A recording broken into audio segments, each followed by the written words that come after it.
All right, what is going on today, guys? Welcome back to another video. I have Chloe with me here today. Are you gonna say anything?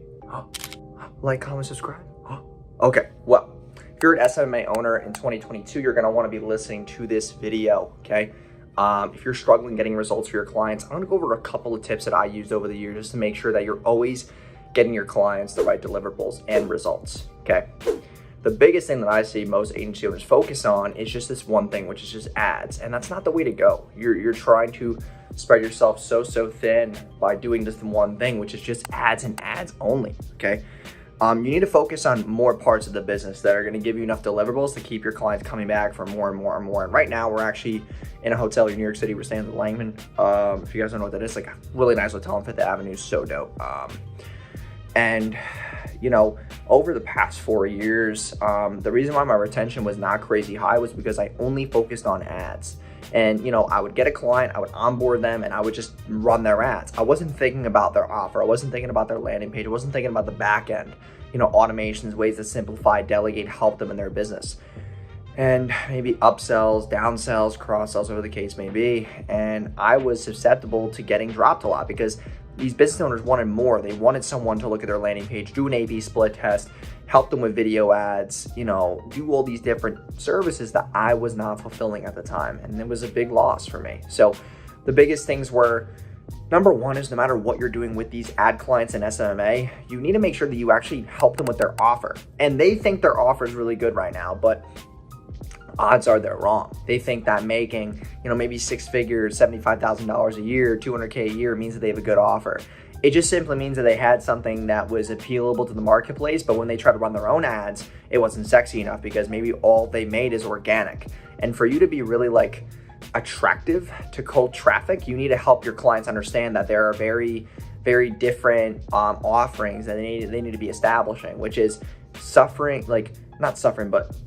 appealing to a big crowd or niche by solving a massive issue, okay? And that massive issue can be, you know, let's think about this. That massive issue could be booked appointments. It could be, you know, solving a certain emotional issue. It can be leads. It can be traffic. It can be ranking high on Google. It can be all these different factors that you actually want to be looking at. You know, there's a lot of insurance brokers that we deal with. So how can their health insurance be cheaper? Their car insurance be cheaper? Like, what is it about this? Like, what's the unique mechanism involved? You need to be able to have like offer creation as a skill set if you want to keep your clients on longer. You know, there's simple things. Like, for example, a lot of agencies come to me because I run ads myself for my agency. People see it. They're like, hey man, I want you to run my ads for me because I want more marketing agency clients. We just simplify their offer better. You know, ad results in 7 days or your money back, you know, 200% or more ROI in 30 days or your money back. Like, every single good offer out there has a guarantee, and you need to be able to give that for your clients, because some of your clients are scared to give a guarantee because they're actually scared that their service sucks. So it's not always about like, hey, my ads aren't working. Most of the time, when you get a person more traffic, it's because they can't close leads. They don't want to upsell people. They're too scared to upsell people in person or downsell or cross-sell or be that salesy person, when at the end of the day, the number one thing that drives sales in the business is sales. So it's just it's also a mental block and a money block as well. So we talked about offer creation. The second piece is their landing page. How can you get more leads in their pipeline? They think that running traffic to a website right now or just some small opt-in is going to make them a ton of money, but are those leads qualified? Are you giving them the right offer? Are you walking them through the journey correctly? Are you getting their customer information, then leading them to a booked call? You know, do you have sales reps in place? Like, these are the kind of strategy-based, consultant you need to be doing with your clients. It's not always just about the ads manager. What else do I look at? I look at their landing page as far as their copy.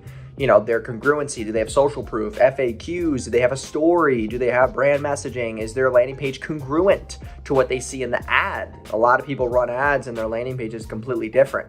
It's talking about the same offering, but in different words, when the ad should literally be a duplication of the landing page. If your landing page converts at a very high percentage, then your ads need to replicate that so that they read the ad, they see it, then they're like, oh, this is the same thing they talked about in the ad. It's not like something completely different, you know? There's not different logos, not different colors. Like, I try to keep everything so congruent to where whatever they see in the ad is probably what they're gonna see on the landing page. And that's like the simplification that business owners don't think is simplified. They think that they have to have this complicated landing page with all these different words on it and all this stuff. It's like, it's not actually true. And then the third piece is your actual ads themselves. I've ran ads for hundreds of companies, and it really doesn't matter what your structure actually is. It matters about the traffic that you're driving that's targeted, pre-qualified, and no matter what the creative is, as long as it's according to the landing page converts, then you're gonna have good results. Okay. Also, when you're trying to get results through ads, run direct message ads, run lead forms to a booked call, and run landing page traffic. Those are three big things that I've done. With ecom, you want to be running top of funnel, middle of funnel, bottom of funnel. If you don't know what that is, I'll make another video on it, but it's a really good way for you to centralize your traffic and be able to touch them in different points of the actual funnel, okay? And it helps you convert people a lot more as well. Having UGC for the client, using a videographer, apps like Billo to get the client's UGC-based content, testimonial-based content, editing it so that it's, obviously of perceived value or of high value. And then the fourth piece is the back end, the automations, the appointment reminders, the downsells, the upsells, the emails, the SMS, the LTV boosters in the business that, the client needs to focus on, maybe ascension programs. So a lot of your clients maybe are selling a $900 course, they're hopping on the phone, but what happens after the client finishes the $900 course? Is there an ascension high ticket program that your client's offering? Like, these are great things that you could be giving value to your clients, and they will stay for a very long time. If they sell one of those programs, they're going to be gassed, because if you have 100 courses that you sell, right, and maybe you're close to breaking even because your ad spend, closing rates, all that. What if 5 to 10% of them took a $5,000 program? Now you're sitting in the green. So think about how big of an impact that can be for your client. So hope you guys enjoyed today's video. If you did, please subscribe down below, like the video, comment any questions you have about your SMMA or any clients that you currently have, and maybe how I can help you with some quick strategy in the comment section. But I appreciate you guys stopping by, and I'll see you guys in the next video. Peace.